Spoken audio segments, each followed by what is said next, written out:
Hello friend, welcome to my YouTube channel Studygram. I think you are my I think you are new on my YouTube channel. So please subscribe and share and like this video.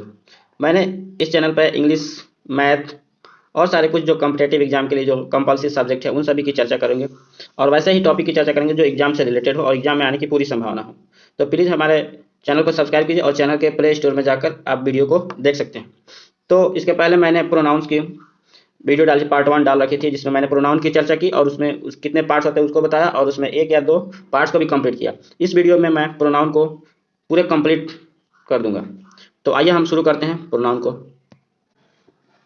चलिए शुरू करते हैं। इसके पहले मैंने pronoun को define कर दिया हूँ पार्ट 1 में। प्रोनाउन पार्ट 1 का वीडियो आप देख सकते हैं। मैं इसके चैनल के डिस्क्रिप्शन में भी मैं इसका लिंक डाल दूंगा, आप देख सकते हैं। चलिए अब यहाँ पे प्रोनाउन के जो पार्ट है एक बार और मैं रिवाइज कर दूँ कौन कौन से होते हैं। पहला हमारा प्रोनाउन का पार्ट होता है पर्सनल प्रोनाउन, पुरुषवाचक सर्वनाम। इसके example I, me, we, us, you, he, she, it, her, ये सभी हो सकते हैं। मतलब कि इसको मैंने उस वीडियो में भी डिफाइन कर चुका है कि पर्सनल प्रोनाउन जो पर्सन से रिलेटेड है, जितने सारे पर्सन है, फर्स्ट पर्सन, सेकंड पर्सन और थर्ड पर्सन, जितने सारे एग्जाम्पल होंगे सभी इसमें आ जाते हैं।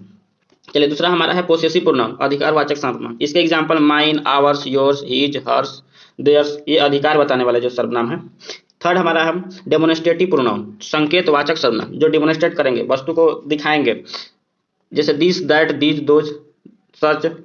फोर्थ हमारा है डिस्ट्रीब्यूटिव प्रोनाउन, मतलब व्यष्टिवाचक सर्वनाम। इससे क्या होता है, इसके एग्जांपल हमारा each, either, neither, non, etc। Fifth हमारा है रेसिप्रोकल प्रोनाउन, पारस्परिक संबंधवाचक सर्वनाम। इसके एग्जांपल हो जाएंगे each other, one another. Reflexive pronoun 6 number हमारा रिफ्लेक्सिव प्रोनाउन, निजवाचक सर्वनाम। इसके एग्जांपल हमारे हैं myself, ourself, yourself, himself, herself, itself, themself, oneself. मतलब इसमें आप लोग देखने को मिलेगा कि मतलब सेल्फ और सेल्फ लगा हुआ हो। आगे हम बताएंगे कि किसमें सेल्फ लगता है और किसमें सेल्फ लगता है। चलिए एम्फेटिक और एम्फेसाइजिंग प्रोनाउन, दबाव सूचक सर्वनाम। इसमें भी हमारे जो जितने सारे प्रोनाउन जिसमें सेल्फ और सेल्फ लगा हुआ है, तो इन दोनों का डिफरेंस मैं आगे इस वीडियो में चर्चा करने वाला हूँ। इसमें भी देख सकते हैं कि सभी जो प्रोनाउन इसमें सेल्फ और सेल्फ लगा हुआ है। तो इसके इस वीडियो में हम आपको बताएंगे कि किसमें सेल्फ लगाना और किसमें सेल्फ लगता है। चलिए इनका काम है जो क्या होता है, कर्ता पे क्या करते हैं, दबाव डालते हैं। इसको एम्फेटिक एवं एम्फसाइजिंग प्रोनाउन करते हैं। जो भी हमें सब्जेक्ट होगा उस पर क्या करेंगे, ये दबाव डालेंगे। नेक्स्ट इसके एग्जाम्पल यू, योर सेल्फ। यहाँ पे एग्जाम्पल भी दे रखा है, you yourself are responsible for your problem. कह रहा है कि आप क्या है, आप प्रॉब्लम के आपके स्वयं जिम्मेदार है। मतलब ये जो आपका कर रहा है उसमें जोर दे रहा है। नेक्स्ट हम वीडियो में चर्चा करेंगे। एट हमारा है कि इनडेफिनिट प्रोनाउंस, अनिश्चयवाचक करना, जो मतलब कि डेफिनिट नहीं है, निश्चित नहीं है। इसके एग्जांपल है जैसे everybody, somebody, nobody, anybody, everybody, someone, no one, anyone, everything, something, nothing, anything, all, some, any, both, another, much, few, little. इन सब जितने सारे प्रोनाउन हैं सबकी हम वीडियो में चर्चा करने वाले हैं। नेक्स्ट हमारा है रिलेटिव प्रोनाउन, जो रिलेशन दिखाते हैं, संबंधवाचक, हु, हुम, हुज, विच, दैट, ये सब जोड़ने वाले प्रोनाउन है, रिलेशन दिखाने वाले प्रोनाउन है। नेक्स्ट हमारा है जो लास्ट है इंट्रोगेटिव। इंट्रोगेटिव का आपको पता, इसके नेम से आपको डिफाइन हो रहा है कि हाँ ये प्रश्न पूछने का काम करेंगे, जैसे हु, हुम, हुज, विच, व्हाट। अब यहाँ आप देख सकते हैं कि दोनों के एग्जाम्पल रिलेटिव और इंट्रोगेटिव के एग्जाम्पल लगभग सेम है, लेकिन दोनों के सेंटेंस में किस तरह के यूज होंगे और किस तरह का सेंस देना है उसके आधार पर हम बताएंगे कि रिलेटिव प्रोनाउंस है या इंट्रोगेटिव प्रोनाउंस है। चलिए मैंने पिछले वीडियो में प्रोनाउंस की जो पिछली पार्ट 1 वीडियो है उसमें मैंने पर्सनल प्रोनाउन की चर्चा कर रखी है। तो पर्सनल प्रोनाउन में जो पर्सन से रिलेटेड है उसमें एक जो आता है थर्ड पर्सन का जो प्रोनाउन है इट है। उसमें इट मतलब भी होता है यह और दिस का मतलब भी होता है यह। यहाँ पे उसका कुछ बचा हुआ टॉपिक है, इसमें हम यहाँ पे देखेंगे कि इन दोनों में डिफरेंट क्या है। दोनों का मतलब होता है यह, इन दोनों में डिफरेंट क्या है, यहाँ पे यूज किस सेंस में दोनों का अलग अलग होता है। चलिए यहाँ पे हमारा पहला है रूल जो उसका कह रहा है difference between this and it. This और इट के बीच क्या डिफरेंस है वो देखेंगे। कह रहा है कि दिस का प्रयोग किसी व्यक्ति, वस्तु के नाम, पहचान, परिचय, समय का पता आदि का बोध कराने के लिए होता है। जैसे this is a book, this is pen. यहाँ पे क्या हो रहा है, किसी व्यक्ति का और वस्तु का नाम, परिचय, वस्तु का क्या नाम है, उसका परिचय क्या, उसका समय क्या, आदि सब चीज का पता लगाने के लिए क्या करेंगे, दिस का प्रयोग करते हैं। वहीं इट का प्रयोग किस लिए करते हैं, जैसे समय, कि समय बताना हो, दूरी बताना हो, मौसम बताना हो, दिन आदि का बोध कराना हो, तो उस कंडीशन में हम क्या करते हैं, इट का प्रयोग करते हैं। चलिए नेक्स्ट हमारा है कि दिस के बाद नाउन का प्रयोग हो सकता है, इट के बाद नाउन का प्रयोग नहीं हो सकता है। कह रहा है कि दिस के बाद हम क्या करेंगे, नाउन का प्रयोग कर सकते हैं और इट के बाद नाउन का प्रयोग नहीं कर सकते हैं। तो वही कह रहा है कि दिस के बाद नाउन का प्रयोग हो सकता है, इट के बाद नाउन का प्रयोग नहीं हो सकता। जैसे this book is mine, it book is mine, ये क्या होगा हमारा। चलिए तो आप यहाँ देख सकते हैं कि दिस के बाद नाउन का प्रयोग हो सकता है, इट के बाद नाउन का प्रयोग नहीं हो सकता। कह रहे कि दिस बुक इज माइन, यहाँ पे बुक हमारा क्या है, नाउन है, और नाउन के पहले दिस का प्रयोग हो गया। नेक्स्ट हमारा है कि इट बुक इज माइन, और यहाँ पे नाउन है, नाउन के पहले इट का प्रयोग नहीं होगा, इसलिए हमारा जो सेंटेंस है क्या है, गलत है। लास्ट हमारा है कि इट इज माई बुक, ये हमारा क्या है, सही है, क्योंकि इट के जस्ट बाद क्या है हमारा ये वर्ब है। चलिए नेक्स्ट हमारा है कि दिस का प्रयोग किसी सिंगुलर नाउन की तरफ इंगित करने के लिए किया जाता है जब वह नाउन समीप में हो, और इट का प्रयोग सिंगुलर निर्जीव वस्तु के लिए, निर्जीव वस्तु शिशु के लिए प्रोनाउन के रूप में किया जाता है। कह रहा है कि दिस का प्रयोग हम क्या करेंगे, कोई नजदीक की वस्तु हो और सिंगुलर हो, नजदीक की वस्तु हो और क्या हो, सिंगुलर हो, तो उस कंडीशन में हम क्या करते हैं, हम दिस का प्रयोग करते हैं। और इट का प्रयोग सिंगुलर हो लेकिन क्या हो, निर्जीव हो या छोटा कोई चीज़ हो, छोटा शिशु वगैरह ये सब चीज़ हो, उसके लिए करेंगे प्रोनाउन के रूप में। यहाँ पे कह रहा है कि this boy is very intelligent, हमारा क्या है, बॉय है, एक लड़का है, और नजदीक में है कि यह लड़का क्या है, बहुत इंटेलिजेंट है, तेज। नेक्स्ट हमारा कि इट इज स्प्लेंडिड मोनूमेंट, तो यहाँ पे आप देख सकते हैं कि ईट का प्रयोग क्या हुआ, एक वस्तु के लिए हुआ है, एक ये प्रोनाउन के रूप में हुआ है। नेक्स्ट हमारा है कि दिस के बाद नाउन का प्रयोग हो सकता है, दिस के बाद क्या है, नाउन का प्रयोग हो सकता है। ऐसा कहें तो नाउन के पहले दिस का प्रयोग हो सकता है, या दिस के बाद क्या है, नाउन का प्रयोग हो सकता है। इस तरह से आप देख लिए कि दोनों में ईट और दिस में अंतर। चलिए, और यहाँ पे आप ईट का प्रयोग जनरली हम देखते हैं किसी चीज़ का समय बताना हो, मौसम का हाल बताना हो, दिन बताना हो, इस कंडीशन में ईट का प्रयोग होता है। चलिए नेक्स्ट हमारा जो प्रोनाउन का पार्ट है वो क्या है, पोसेसिव प्रोनाउन। पोसेसिव प्रोनाउन अभी इस वीडियो में अभी जस्ट हम चर्चा करेंगे पोसेसिव प्रोनाउन की। पोसेसिव प्रोनाउन में जो क्या होता है, हमारा अधिकार बताने वाले जो प्रोनाउन है वो यहाँ पे देख सकते हैं इस चार्ट में। जैसे नॉमिनेटिव केस मैंने पहले वीडियो में चर्चा कर रखी है, जो नॉमिनेटिव केस को हम किस रूप में लेते हैं, सब्जेक्ट के रूप में,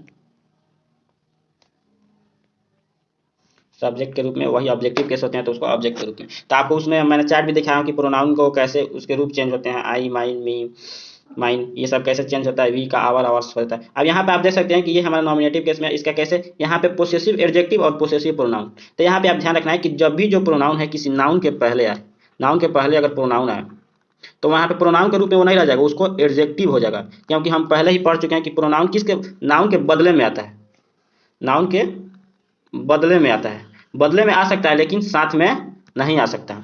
इसलिए हम जब भी नाउन के साथ अगर प्रोनाउन आ गया, नाउन के साथ उसके पहले, तो क्या होगा, वो क्या होगा, एडजेक्टिव बदल जाएगा। और यहाँ पे देख सकते हैं कि पोसेसिव प्रोनाउन है, नाउन के साथ में आ रहा है तो क्या हो जाएगा, पोसेसिव एडजेक्टिव हो जाएगा। चलिए एक और स्लाइड हम देखते हैं। यहाँ पे देख सकते हैं कि माइन क्या हमारा पोसेसिव प्रोनाउन है, हमारा क्या है, माइन पोसेसिव प्रोनाउन। और जो क्या किसका रूप है, आई का जो पोसेसिव प्रोनाउन का चेंज हुआ पोसेसिव प्रोनाउन में, वहाँ पे देख सकते हैं कि आई जब क्या होता है, जो नाउन के पहले अगर क्या माई आ गया, माई हमारा क्या है, प्रोनाउन है। तो यहाँ पे जो माई ये बना है, माई हमारा क्या हो जाएगा, एडजेक्टिव के रूप में हो जाएगा। तो यहाँ पे आप देख सकते हैं कि आवर क्या है, आवर प्लस नाउन हमारा क्या हो, एडजेक्टिव के रूप में। एडजेक्टिव जो क्या हो, नाउन के पहले आ गया तो क्या हो जाएगा, वो प्रोनाउन के रूप में नहीं रहेगा, वो हमारा क्या हो जाएगा, एडजेक्टिव हो जाएगा नाउन के पहले। और वो जो भी प्रोनाउन होगा उसका एडजेक्टिव होगा, पोसेसिव प्रोनाउन होगा तो पोसेसिव एडजेक्टिव होगा। चलिए, तो आप यहाँ देख सकते हैं आवर का आवर्स प्लस नाउन, तो ये हमारा क्या हो गया, एडजेक्टिव में चेंज हो जा रहा है। चलिए नेक्स्ट हमारा है पोसेसिव प्रोनाउन को थोड़ा सा और यहाँ पे देख सकते हैं। चलिए यहाँ पे पोसेसिव प्रोनाउन को डिफाइन करें। कह रहा है कि पोसेसिव प्रोनाउन का प्रयोग नाउन के पहले नहीं होता है। आप ये दोनों सेंटेंस कर दीजिए, ours school was close for 4 days, our school was close for 4 days. यहाँ पे एक है आवर्स, आवर्स, आवर, यहाँ पे आवर्स क्या है, आवर्स हमारा है पोसेसिव प्रोनाउन के रूप में है। और हमारा इसके जस्ट बाद जो स्कूल है, स्कूल हमारा क्या है, स्कूल हमारा नाउन है। तो अभी हमने इसके पहले जस्ट रूल पढ़ा है कि नाउन के पहले पोसेसिव प्रोनाउन का प्रयोग नहीं होगा, क्योंकि प्रोनाउन हम जान चुके हैं कि जो प्रोनाउन का प्रयोग नाउन के बदले में होता है, ना कि उसके साथ में। इसलिए जो नाउन के साथ जो भी प्रोनाउन होगा वो यहाँ पे पोसेसिव प्रोनाउन के रूप में नहीं रहेगा। इस कारण ये हमारा जो पहला सेंटेंस क्या है, हमारा गलत है। इसलिए यहाँ पे जो आएगा स्कूल के पहले जो आवर्स है, ये हमारा क्या है, पोसेसिव तो ये है, ये भी हमारा अधिकार दिखा रहा है कि हमारा स्कूल पोसेसिव तो है, लेकिन यहाँ पे प्रोनाउन नहीं हो, क्या है, ये पोसेसिव एडजेक्टिव है। क्योंकि जब भी प्रोनाउन के पहले, ये नाउन के पहले कोई प्रोनाउन आता है तो वो क्या होता है, एडजेक्टिव में होता है। अगर पोसेसिव प्रोनाउन आ रहा है तो पोसेसिव एडजेक्टिव हो जाएगा। इस कारण से ये नाउन के पहले किसी सेंटेंस में नाउन के पहले पोसेसिव प्रोनाउन का प्रयोग नहीं कर सकते। नेक्स्ट हम देख सकते हैं कि पोसेसिव एडजेक्टिव का प्रयोग नाउन के साथ, नाउन के पहले होता है। यहाँ पे देख दिस इज माई बुक। चलिए नेक्स्ट हमारा है कि अगर नाउन का उल्लेख हो चुका है या पहले से ज्ञात हो, उसका उल्लेख फिर से नहीं करना चाहता था, पोसेसिव प्रोनाउन का प्रयोग किया जाना चाहिए। कह रहा है कि दिस बुक इज माइन, यहाँ पे बुक क्या है, बुक हमारा नाउन है, बुक हमारा क्या है, नाउन है। नाउन के पहले दिस का प्रयोग हुआ है। और दिस आपको बता दें कि अभी तो हम डेमोन्स्ट्रेटिव प्रोनाउन को नहीं चर्चा किए हैं। दिस हमारा क्या है, डेमोन्स्ट्रेटिव प्रोनाउन, लेकिन नाउन के साथ है तो यहाँ पे क्या हो जाएगा, डेमोन्स्ट्रेटिव एडजेक्टिव। इतना आपको कॉन्सेप्ट याद रखना है कि जब भी नाउन के पहले कोई प्रोनाउन है तो वो क्या होगा, जो भी प्रोनाउन होगा उसका क्या हो जाएगा, एडजेक्टिव हो जाएगा। डेमोन्स्ट्रेटिव प्रोनाउन है तो डेमोन्स्ट्रेटिव एडजेक्टिव हो जाएगा। अगर पोसेसिव प्रोनाउन है तो वो क्या हो जाएगा, पोसेसिव एडजेक्टिव। करें कि हीज का प्रयोग पोसेसिव एडजेक्टिव तथा पोसेसिव प्रोनाउन दोनों ही रूप में होता है। देखिए हीज एक ऐसा प्रोनाउन है जिसका प्रयोग पोसेसिव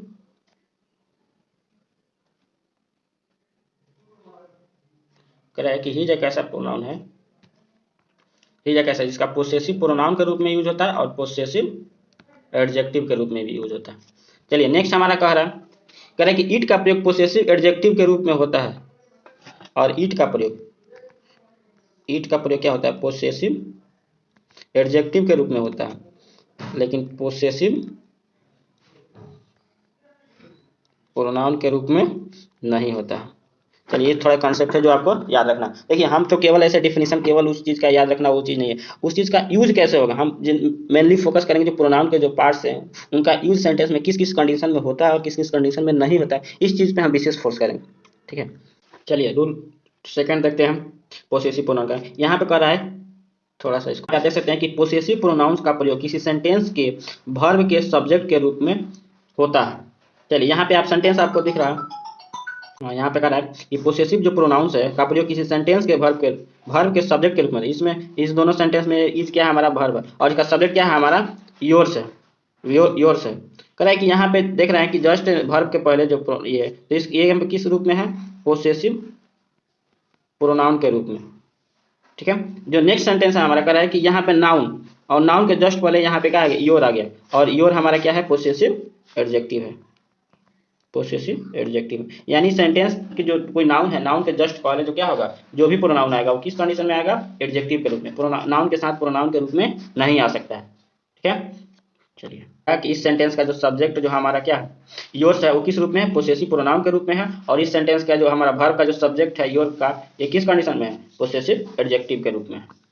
सेम इसी तरह आप देख सकते हैं जो सेकंड एग्जांपल है कि हियर्स, यहाँ पे थोड़ा मिस्टेक हो गया, यहाँ पे हो जाएगा ये हर्ष है,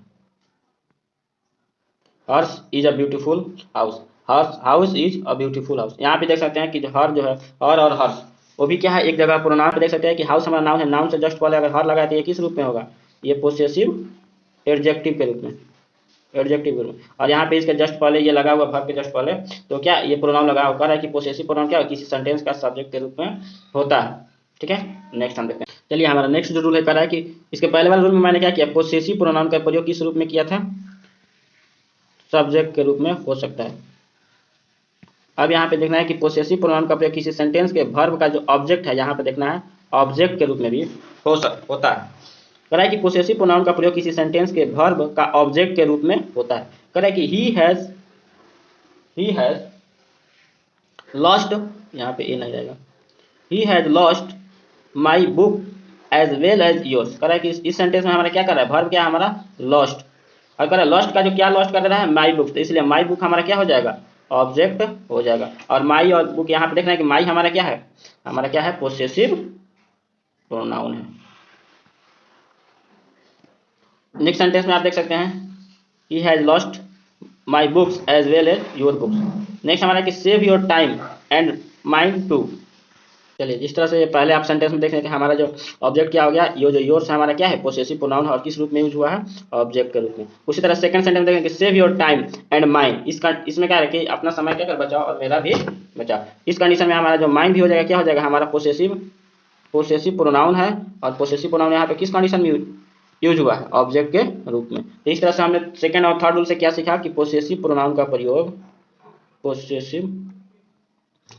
प्रयोग सब्जेक्ट के रूप में हो सकता है और ऑब्जेक्ट के रूप में भी हो सकता है। किसी वर्ब का अगर सब्जेक्ट और ऑब्जेक्ट में तो पोसेसिव प्रोनाउन का प्रयोग हो सकता है। चलिए नेक्स्ट हमारा फोर्थ रूल है, इसमें कह रहा है कि पोसेसिव प्रोनाउन का प्रयोग सेंटेंस के प्रीपोजिशन के ऑब्जेक्ट के रूप में हो सकता है। अभी हमने क्या देखा कि वर्ब का सब्जेक्ट और ऑब्जेक्ट के रूप में देखा, अब हमारा कह रहा है कि प्रीपोजिशन का जो ऑब्जेक्ट है उसके रूप में भी पोसेसिव प्रोनाउन का प्रयोग हो सकता है। कह रहा है कि I prefer your help to her, यहाँ पे टू क्या है, हमारा प्रीपोजिशन है और हर हमारा क्या है, हर हमारा प्रोनाउन है, लेकिन किस रूप में, यहाँ पे पोसेसिव एडजेक्टिव के रूप में, यहाँ पे पोसेसिव एडजेक्टिव के रूप में है। लेकिन हमारा रूल क्या कर रहा है कि हमारा पोसेसिव प्रोनाउन का प्रयोग किस रूप में है, प्रीपोजिशन के ऑब्जेक्ट के रूप में करना है, इसलिए हमारा जो क्या है पहला सेंटेंस रॉन्ग है।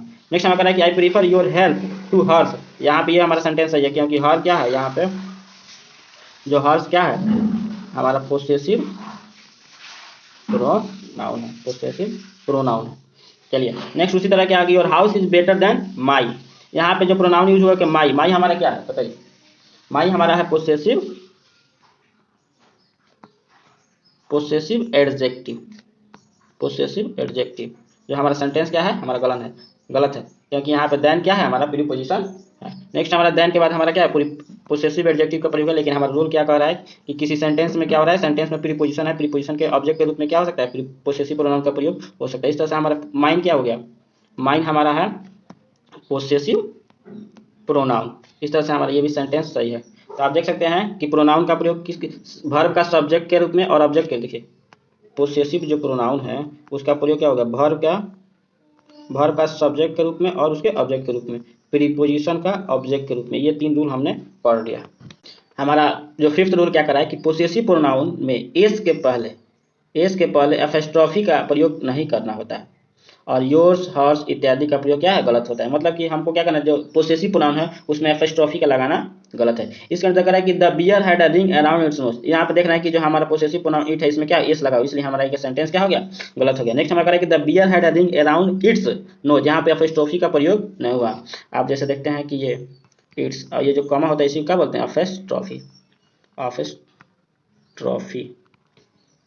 चलिए तो ये हमारा रूल बस इतना ही कर रहा है कि जो पोसेसिव प्रोनाउन है उसके साथ क्या हो, एस के पहले क्या एपोस्ट्रोफी का लगाना या नहीं लगा जाता है, एपोस्ट्रोफी का प्रयोग नहीं होता है।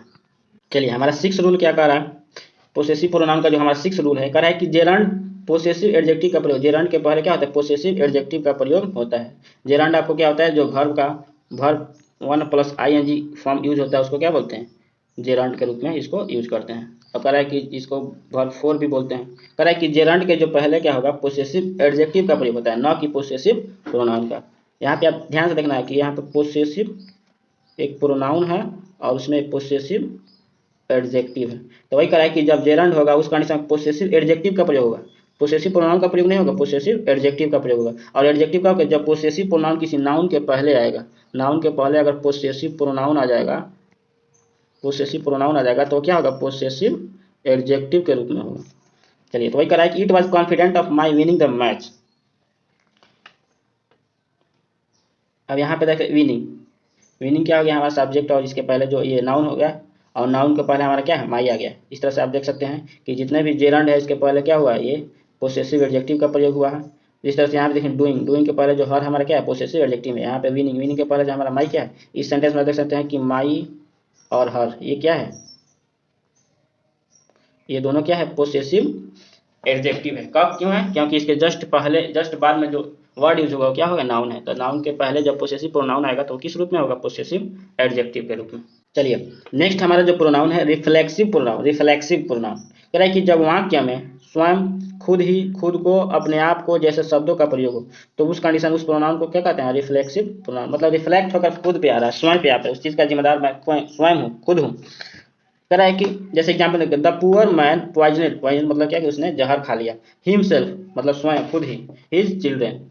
कह रहा है कि जो पुअर मैन है क्या वो अपने खुद और क्या अपने पूरे फैमिली को पूरे बच्चे को क्या कहते खुद स्वयं ही क्या किया उसने जहर खिला दिया या खा लिया। यहाँ पे देख सकते हैं कि हिमसेल्फ मतलब उसने स्वयं सेल्फ, यहाँ पे आएगा आपको सेल्फ और एक और चीज आएगा आपको सेल्फ।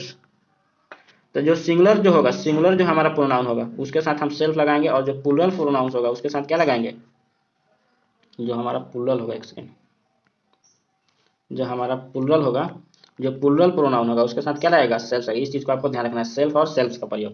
तो हिम हमारा क्या है 3rd पर्सन का सिंगुलर जो प्रोनाउन है उसके क्या करेंगे सेल्फ का प्रयोग करेंगे। जैसे हिम के साथ सेल्फ लग जाता है हिम सेल्फ, और जो प्लूरल होंगे उसके साथ क्या लेंगे, जैसे योर यू, ठीक है, आवर, तो उसके साथ क्या सेल्फ लगता है। चलिए इसका और एग्जांपल हम देखते हैं, यहाँ पे थोड़ा इसको बड़ा कर लें।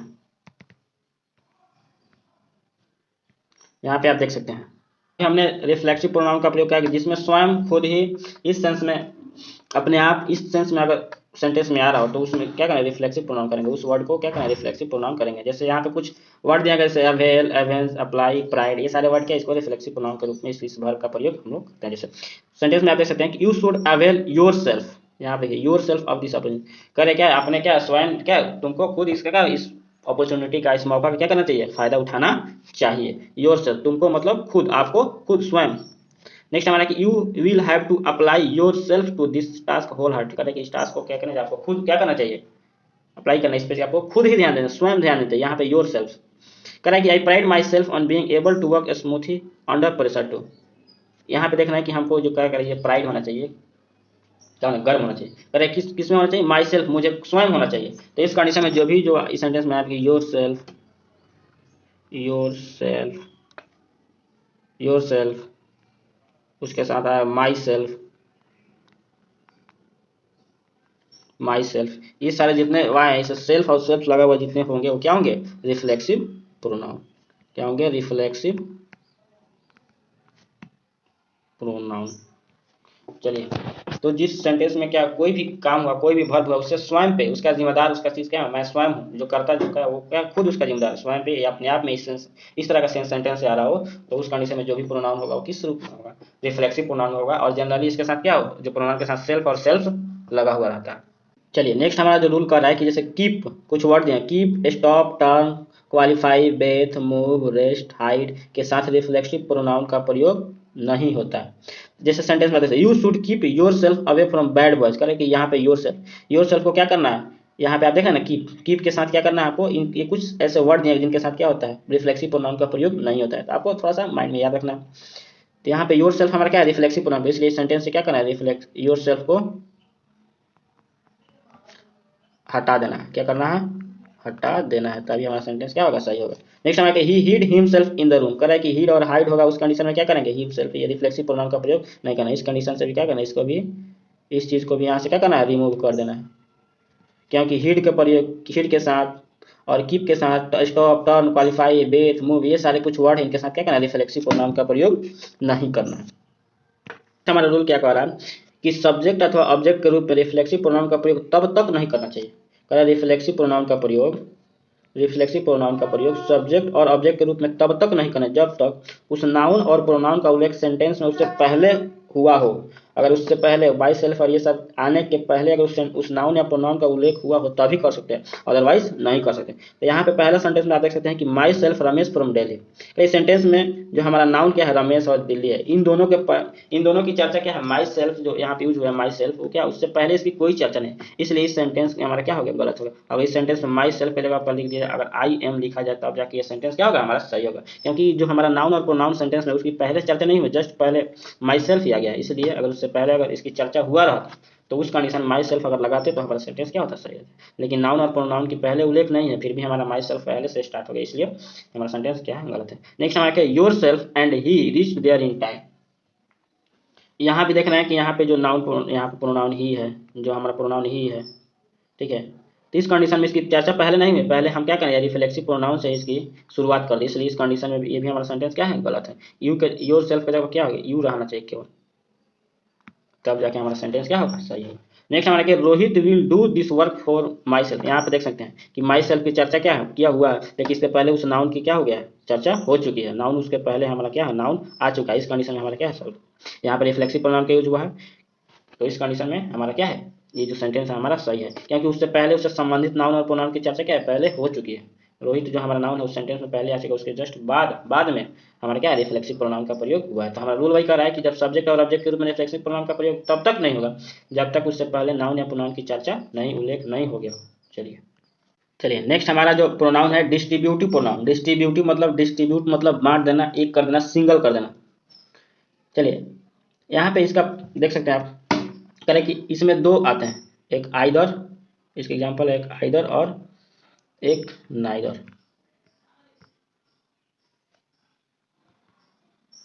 इसमें दो प्रोनाउंस आते हैं, इनकी दोनों की चर्चा करेंगे। यहाँ पे करा है कि रूल 1 में देख रहे हैं आपको कि आइदर का प्रयोग दो में से कोई एक, दो में से कोई एक, आप ध्यान रखना कि आइदर का प्रयोग इसलिए होता है दो में से किसी एक को बताना, दो चीजें हैं उसमें से किसी एक के बारे में विशेषता बताना या आपको बताना है, तो उस कंडीशन में क्या करेंगे, आइदर का प्रयोग करेंगे, दो में से एक।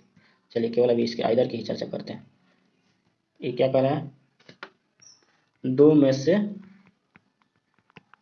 एक, दो में से एक की चर्चा करना है, तो उस कंडीशन में आइदर का प्रयोग करेंगे। यहाँ पे सेंटेंस देख सकते कि either of this three boys three friends is naughty. यहाँ पे सेंटेंस में क्या आ गया, थ्री फ्रेंड्स आ गया, इसलिए हमारा इस कंडीशन में क्या आ गया, हमारा गलत हो जाएगा, क्योंकि हमारा आइदर क्या करेंगे, ओनली दो लोगों के बारे में ही बता सकते हैं, किसी एक के बारे में बताना हो तो क्या करेंगे, आइदर का प्रयोग करेंगे।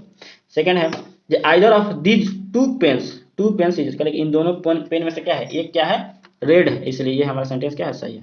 ओनली दो व्यक्ति की चर्चा करना हो तभी हम आइदर का प्रयोग करेंगे। अदर, यहाँ पे थ्री फ्रेंड्स है, इसलिए हमारा जो पहला सेंटेंस है क्या, गलत है। ठीक है, यहाँ पे नोट में कुछ दिया है कि लेकिन दो से अधिक व्यक्तियों या वस्तुओं में से कोई एक का अर्थ हो, एक के अर्थ में एनी और वन का प्रयोग होता है। अगर इसे बताना भी हो तो उस कंडीशन में क्या करेंगे, एनी और वन का प्रयोग करेंगे। करके one of this three friends is not, यहाँ पे देखिए टू से ज्यादा हो गया तो उस कंडीशन में वन का प्रयोग कर सकते हैं या एनी का प्रयोग कर सकते हैं। चलिए, तो यहाँ तक कोई डाउट नहीं रहे कि आइदर का प्रयोग क्या करें, दो चीजों में से किसी एक के बारे में बताना, बस दो ही होना चाहिए, दो में से किसी एक को बताना तो उस कंडीशन में आइदर का प्रयोग करेंगे। अगर दो से अधिक है तो उसमें आइदर का प्रयोग नहीं करेंगे, उस कंडीशन में क्या कर सकते हैं, एनी और वन का प्रयोग कर सकते हैं। चलिए चलिए स्लाइड को थोड़ा बड़ा कर लें।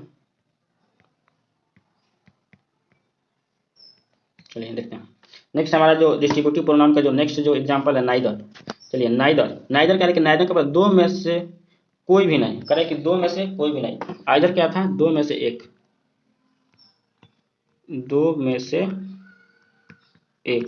यहाँ पे नाइदर क्या कर रहा है, दो में से कोई भी नहीं, दोनों का डिफरेंस देखना। कह रहा है कि neither of these two girls is active, कह रहा है कि कोई भी क्या है, दोनों में से कोई भी लड़की क्या है, एक्टिव नहीं है। नाइदर ऑफ दीज, यहाँ पे थोड़ा सा मिस्टेक हो गया, यहाँ पे दीज होना चाहिए थोड़ा सा, नाइदर ऑफ दीज। चलिए, तो यहाँ पे दो में से किसी एक को भी नहीं बताना। देखिए किसी एक को, दो में से किसी एक को बताना है, यहाँ पे पॉजिटिव सेंस में दो में से किसी एक को बताना है तो आइदर का प्रयोग, और दो में से किसी एक को भी नहीं बताना है, इसलिए कोई भी नहीं, तो उस कंडीशन में नाइदर का प्रयोग करें। लेकिन neither of these to girls is active, करें कि इन दोनों में से कोई भी एक्टिव नहीं है। इसके पहले एग्जाम्पल क्या है कि इन दोनों पेन में से एक पेन क्या है, रेड है, मतलब दो में से एक कोई पॉजिटिव सेंस में बता रहा है, दोनों में से एक को बताना हो, लेकिन यहाँ पे करें दोनों में से किसी एक को भी नहीं, तो इसलिए उस कंडीशन में नाइदर का प्रयोग करेंगे। लेकिन इस नोट पे दिया गया है कि लेकिन दो से अधिक व्यक्तियों या वस्तुओं में से कोई भी नहीं के अर्थ में, करे क्या करे कि दो के लिए तो नाइदर है, लेकिन जब दो से अधिक होगा उस कंडीशन में क्या यूज करेंगे, नॉन। याद रखना क्या प्रयोग करेंगे, जब दो से अधिक हो तो उसके लिए क्या यूज करेंगे, करे कि neither of his four sons क्या है, दो से अधिक हो गया, लुक आफ्टर हिम, करे कि इन चारों में से कोई भी नहीं क्या करता है, उसकी देखभाल करता है। या no one of his four sons looked after.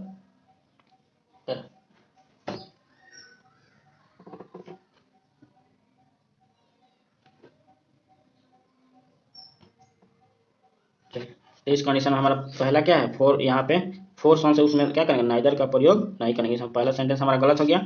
उस कंडीशन में क्या यूज करना है, no one of his four sons looked after him.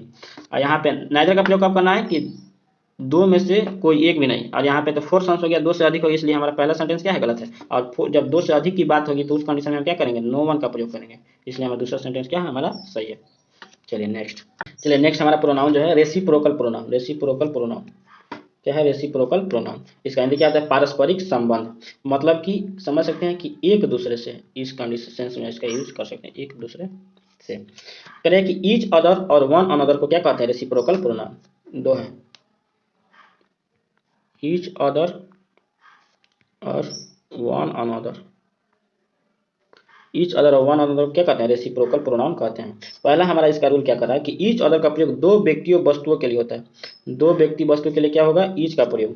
जबकि वन अनदर का प्रयोग दो से अधिक व्यक्तियों के लिए क्या होगा, दो के लिए क्या होगा, ईच अदर का प्रयोग, और दो से अधिक होगा उसके लिए वन अनदर का प्रयोग। यहाँ तक कोई डाउट।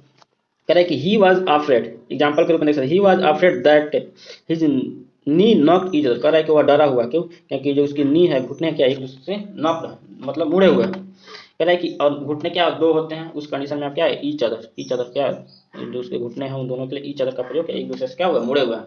कह रहे after the farewell students of class 11, कह रहा है कि जो क्लास 11 के स्टूडेंट हो क्या हो, कह रहा है कि जो फेयरवेल हुआ उसके बाद क्या हुआ, जो क्लास 11 के स्टूडेंट है bade one another goodbye, सबने क्या हुआ एक दूसरे को क्या बोला, गुड बाय बोला, मतलब कि दो से अधिक स्टूडेंट होंगे जो क्लास 11 के, उस कंडीशन में क्या हुआ, वन अनदर का प्रयोग हुआ। तो इतना ध्यान रखिए कि जो ईच और अदर को क्या कहते हैं, रेसिप्रोकल प्रोनाउन। ईच अदर और वन अनदर को रेसिप्रोकल प्रोनाउन, मतलब एक दूसरे की बात होगी। और जब दो व्यक्तियों की बात होगी तो वहां पे ईच अदर का प्रयोग करेंगे, जब दो से अधिक की बात होगी तो वन अनदर का प्रयोग करेंगे। चलिए नेक्स्ट हमारा क्या है, डेमोन्स्ट्रेटिव प्रोनाउन। नेक्स्ट हमारा डेमोन्स्ट्रेटिव प्रोनाउन है, इसकी चर्चा करें, थोड़ा सा इसको जूम आउट कर लें। चलिए नेक्स्ट हमारा क्या है, डेमोन्स्ट्रेटिव। डेमोन्स्ट्रेटिव मतलब किसी चीज को इंगित करना, दिखाना, बताना। ठीक है, कह रहा है कि यह प्रोनाउन जो व्यक्ति,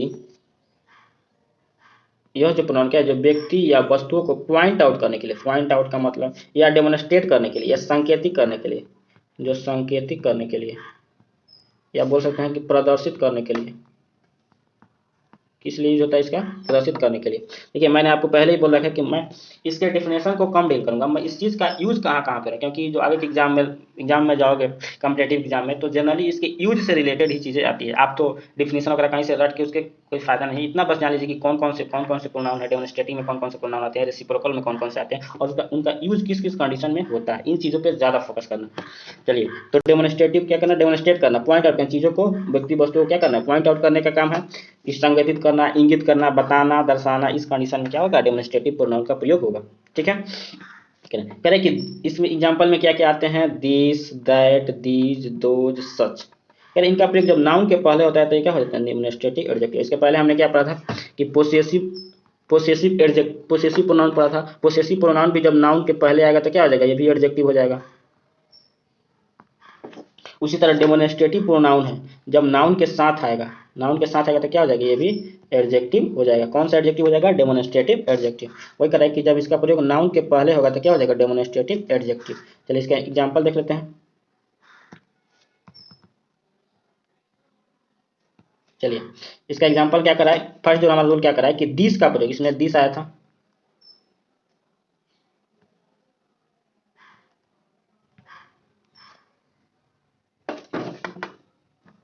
पहला एग्जांपल क्या है, दिस। दिस का प्रयोग कर रहा है कि समीप का वस्तु, नजदीक का वस्तु,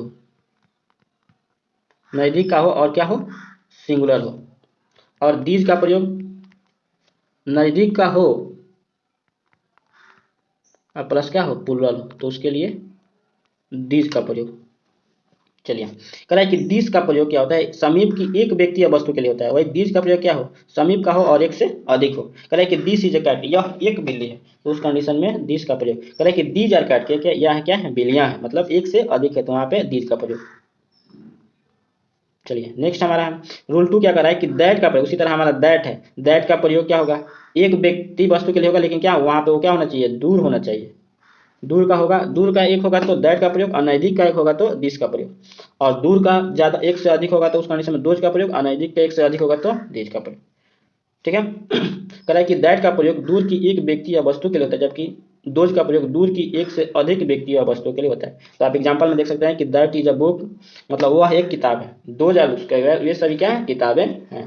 तो ये तो सिंपल सा रूल है, कोई दिक्कत नहीं चाहिए। नेक्स्ट प्रोनाउन का जो थर्ड रूल है, कहता है कि किसी सेंटेंस में सिंगुलर काउंटेबल नाउन, मैंने काउंटेबल नाउन की ऑलरेडी वीडियो डाल रखी है, आप हमारे चैनल पर स्टडीग्राम चैनल को सब्सक्राइब करें, स्टडीग्राम 98, और उसके प्ले स्टोर में जाकर आप नाउन की वीडियो प्ले लिस्ट है, उसमें जाकर आप क्या कर सकते हैं, नाउन की वीडियो डाल रखी है, प्रोनाउन की डाल रखी है, और प्रोनाउन की पार्ट 2 वीडियो, और भी वीडियो में से नंबर की वीडियो भी डाल रखी है, तो आप जाकर उन्हें डिटेल्स में वीडियो को आप डिटेल्स में देखिए। अभी यहाँ पे कह रहा है कि जो सिंगुलर काउंटेबल नाउन के किस सेंटेंस में सिंगुलर काउंटेबल नाउन को लिखने से बचने के लिए, दोबारा मतलब उसके रिपीटिशन से बचने के लिए वन का प्रयोग होता है, जबकि प्लूरल काउंटेबल नाउन को दोबारा लिखने से बचने के लिए क्या होता है, वंस का प्रयोग। यहाँ पे दो चीज आ रही है, एक चीज पहले इसको थोड़ा सा इरेज करो, एक आ रहा है कि वन और एक आ रहा है वंस। थोड़ा सा बोर्ड का कलर चेंज कर, यहाँ पे एक वन और एक वंस आ रहा है। कह रहा है कि अगर सेंटेंस में कोई सिंगुलर काउंटेबल नाउन है, उसको दोबारा लिखने से बचने के लिए क्या यूज करना चाहिए, वन का, और जो प्लूरल काउंटेबल नाउन है उसको दोबारा लिखने से बचने के लिए क्या वंस का प्रयोग करना चाहिए, O N E S, ones. जैसे सेंटेंस में दिख रहा है, और वंस को ऐसे लिखना है, ना कि ऐसे। कह रहा है कि this is the new version but that is an old one. कह रहा है कि यहाँ पे जो सिंगुलर है वर्जन, जो क्या एक ही वर्जन की बात कर रहा है, वहाँ पे, इसलिए इसको दोबारा लिखने से बचने के लिए यहाँ पे लिख सकता था कि हाँ कि दैट इज एन ओल्ड, नहीं फिर न्यू ओल्ड वर्जन लिख सकता था। इसलिए उस वर्जन को, उस नाउन को दोबारा लिखने से बचने के लिए, जो हमारा जो वर्जन है उसको दोबारा लिखने से बचने के लिए हम क्या है, केवल वन का ही प्रयोग करते हैं, उससे हमारा काम चल गया।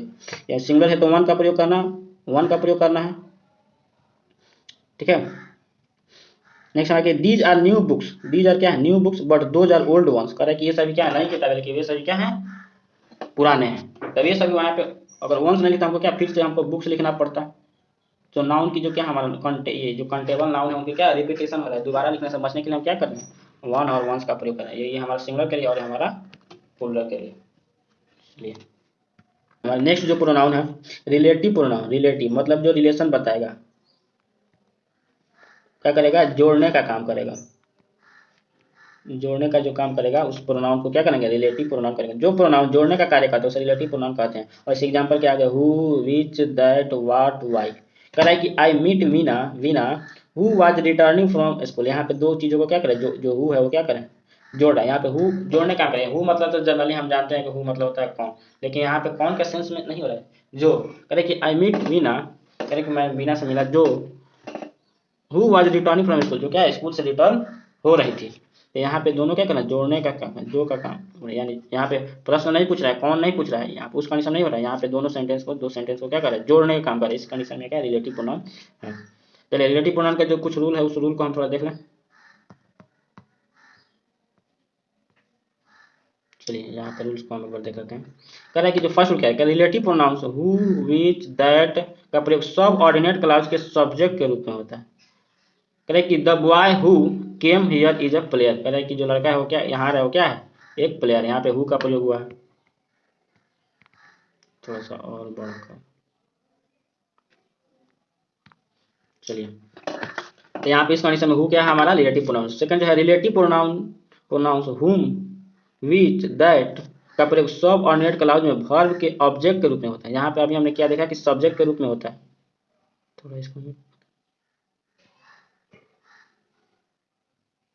चलिए यहाँ पे सब्जेक्ट के रूप में होता है, और यहाँ पे आप देख सकते हैं किस रूप में, ऑब्जेक्ट के रूप में। इस कंडीशन में सेकंड में क्या है, सब एंड क्लाउज का जो वर्ब का जो ऑब्जेक्ट है उस कंडीशन में भी क्या होता है, रिलेटिव प्रोनाउन का, रिलेटिव प्रोनाउन का प्रयोग होता है। जैसे देख सकते हैं एग्जांपल में, आई हैव ए सन हुम आई लव हिम। कहते मेरे जो एक लड़का है उसको क्या कहना है, मैं बहुत प्यार करता हूँ। तो यहाँ पे हुम का काम क्या है, दोनों सेंटेंस को जोड़ना है। तो यहाँ पे थर्ड हमारा कर रहा है कि अगर एंड से जुड़कर दो एंटीसीडेंट का प्रयोग जिनमें से एक मनुष्य तथा दूसरा जानवर या वस्तु हो तो इसके बाद रिलेटिव प्रोनाउंस दैट का प्रयोग होता है। कह रहा है कि दो चीजों को जोड़ना है, एक मनुष्य और दूसरा कोई जानवर या वस्तु हो तो उस कंडीशन में क्या करना है, दैट का प्रयोग करना है। कि द मैन, यहाँ पे मैन है, and his dog that I saw, और दोनों को जोड़ने के लिए मैन और इस कुत्ते को जोड़ने के लिए क्या करना है, दैट का प्रयोग करें। कह रहा है कि अगर एंड से जुड़कर दो एंटीसीडेंट का प्रयोग हो तो इसमें से एक मनुष्य हो तथा दूसरा जानवर या वस्तु हो तो उस कंडीशन में क्या यूज करेंगे, दैट। चलिए रिलेटिव प्रोनाउंस का जो रूल है उसका कह रहा है कि सुपरलेटिव डिग्री के बाद दैट का प्रयोग होता है। जब हम लोग डिग्री ऑफ कंपैरिजन पढ़ेंगे, जो एडजेक्टिव से क्या होता है, चीज़ों की तुलना करते हैं, उसके गुणों की तुलना करते हैं, तो उस कंडीशन में डिग्री ऑफ सुपरलेटिव डिग्री पढ़ते हैं। और डिग्री उसमें जिससे आपको मालूम होगा, तो उसमें हम क्या करते हैं, दैट का प्रयोग करते हैं सुपरलेटिव डिग्री में। जैसे देख सकते हैं कि mister Mishra is the most laborious man, most, much more, must, ऐसा हम डिग्री के सुपरलेटिव कंपैरेटिव और ये बनाते हैं। कह रहा है कि mister Mishra is the most laborious man that I have ever seen. कह रहा है कि इन चीज़ों में क्या है, जो मोस्ट लेबोरियस जो क्या है हमारा सुपरलेटिव डिग्री में, इस कंडीशन इन चीज़ों को जोड़ने के लिए हम क्या किए हैं, दैट का प्रयोग किए हैं। तो सुपरलेटिव डिग्री में जो वस्तुओं की जो तुलना होती है, व्यक्तियों की, वस्तुओं की, तो उस कंडीशन में हम क्या करेंगे, दैट का प्रयोग करते हैं। और दैट हमारा क्या है, रिलेटिव प्रोनाउन है, दोनों चीज़ों को जोड़ने के लिए। नेक्स्ट है कि ऑल का प्रयोग व्यक्ति के लिए होता है। ऑल का प्रयोग क्या है, व्यक्ति के लिए होता है। इसके बाद हु और हु या दैट का प्रयोग, ये ऑल का प्रयोग जब व्यक्ति के साथ होगा तो वहाँ पे क्या होगा, हु का प्रयोग या दैट का प्रयोग। जैसे कह रहा है कि all who are interested to do this work can start. कर रहा है कि अगर कोई इस काम को करने इंटरेस्टेड हो तो क्या करते हैं, स्टार्ट कर सकते हैं। तो यहाँ पे इन चीज़ों को जोड़ने के लिए क्या कर रहा है कि व्यक्तियों के लिए प्रयोग हो यहाँ पे हॉल, तो उस कंडीशन में जोड़ने के लिए हु का प्रयोग करेंगे या दैट का। नेक्स्ट जो हमारा 6 उनके रहेंगे, ऑल का प्रयोग अगर वस्तु के लिए हो तो इस कंडीशन में केवल दैट का प्रयोग करेंगे। एक चीज़ यहाँ पे देखिए, अगर व्यक्ति के लिए यूज करना हो तो हु और दैट दोनों का कर सकते हैं, लेकिन जब वस्तु का करना हो तो केवल क्या करेंगे, दैट का प्रयोग करेंगे। चलिए all the glitters is not gold, यहाँ पे क्या वस्तु है, इसको जोड़ने के लिए क्या करेंगे, दैट का प्रयोग करेंगे। लेकिन वही जब व्यक्ति की तुलना करेंगे तो उसमें क्या हु और दैट दोनों का कर सकते हैं, लेकिन केवल जब वस्तु की बात आएगी तो केवल क्या करेंगे, दैट का प्रयोग करेंगे।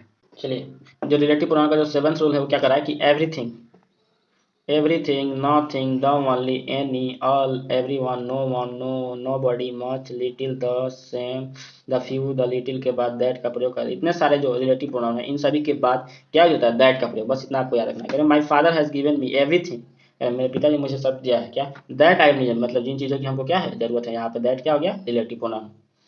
क्या है कि एवरीथिंग, ये सभी चीज़ें एवरीथिंग के पहले हुआ। नेक्स्ट है कि this is the only pen that I bought start, correct, only, only के साथ भी क्या हो गया हमारा, दैट का प्रयोग हो गया। दिस कंडीशन में सारे जितने वर्ड है, everything, nothing, the only, any, all, everyone, no one, nobody, no, much, little, the same, the few, the little, इन सभी के साथ क्या करेंगे, अगर सेंटेंस जोड़ने का सेंस की बात आ रहा हो तो उस कंडीशन में हम लोग क्या करेंगे, दैट का प्रयोग करेंगे। चलिए हमारा जो लास्ट जो प्रोनाउन है इंट्रोगेटिव प्रोनाउन, इसका क्या है, इसका काम है इंटरोगेट करना, प्रश्न पूछना। कह रहा है कि वे प्रोनाउन जो प्रश्न पूछने के लिए प्रयुक्त होते हैं, जिनका काम क्या है, क्वेश्चन करना, क्वेश्चन करना। तो जो क्वेश्चन करने के लिए जो भी प्रोनाउन यूज होंगे उनको क्या बोलेंगे हम लोग, इंट्रोगेटिव प्रोनाउन। जैसे हु, हुम, हुज, विच। यहाँ पे आप देख सकते हैं कि हु का प्रयोग हमने रिलेटिव में भी किया था, रिलेटिव प्रोनाउन में किया था। तो जब ये रिलेशन दिखाने का काम करेगा तो रिलेटिव, और जब ये क्वेश्चन पूछने का काम करेगा तो इंट्रोगेटिव। चलिए नेक्स्ट एग्जाम, इसके कुछ रूल्स अभी देख लेते हैं।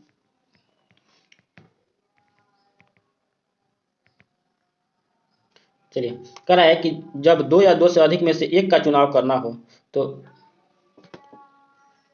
जब दो या दो से अधिक में से एक का चुनाव करना हो तो उस कंडीशन में क्या करेंगे, विच का प्रयोग है। यहाँ पे थोड़ा मिस्टेक हो गया है, यहाँ पे थोड़ा, यहाँ पे विच, WHICH, विच का मतलब कि कौन सा, कौन सा, इसका प्रयोग करे कि who is your brother in the crowd, करे कि who is your brother in the crowd. अब देखिए क्राउड में क्या है, बहुत सारे, दो से अधिक लोग होते हैं, और हमने इसमें चुनने के लिए क्या किया, हु का प्रयोग कर दिया। लेकिन क्या हमारा दो से अधिक के लिए, दो या दो से अधिक के लिए क्या हमको प्रयोग करना है, विच का, इसलिए हमारा सेंटेंस क्या है, गलत है। करे which is your brother in the crowd, ये हमारा से क्या है कि क्राउड में से कौन सा तुम्हारा भाई है। तो दो से अधिक लोग होंगे, क्राउड है, भीड़ है, तो उस कंडीशन में हमने विच का प्रयोग किया है प्रश्न पूछने का। करे कि who of the servant to you do you want, यहाँ पे थोड़ा मिस्टेक हो गया, यहाँ पे डू होना चाहिए। करे है कि who of the servants do you want, करे कि तुम मतलब कि कौन से नौकर को चाहते हो या कौन से नौकर को मांगते हो। तो यहाँ पे भी देखना है कि जो बहुत सारे नौकर हैं, यहाँ पे क्या है, दो से अधिक है, सर्वेंट्स हैं, तो दो से जब अधिक है तो उस कंडीशन में हम हु का प्रयोग नहीं करेंगे। कौन सी चीज का प्रयोग करेंगे, विच का प्रयोग करेंगे। Which of the servant do you want, इसलिए हमारा इस सेंटेंस क्या है, सही है। जनरली हमारा रूल कर रहा है कि जब दो से अधिक का प्रयोग करना, चुनाव करना, तो उसमें क्या यूज करना है, विच का प्रयोग करना है। उस कंडीशन में हु का प्रयोग करना क्या हो, गलत होगा। जो लास्ट करें कि हुज का प्रयोग क्या होता है, निर्जीव वस्तु के लिए नहीं होता है। थोड़ा इसमें कह रहा है कि हुज का प्रयोग निर्जीव वस्तु के लिए नहीं होता है। जैसे कह रहा है कि हुज बुक इज दिस, कह रहा है कि जो बुक है किसी व्यक्ति का ही होगा, वही पूछ रहा है। तो इस कंडीशन में क्या हो रहा है, हुज का प्रयोग क्या होगा, निर्जीव वस्तु के लिए।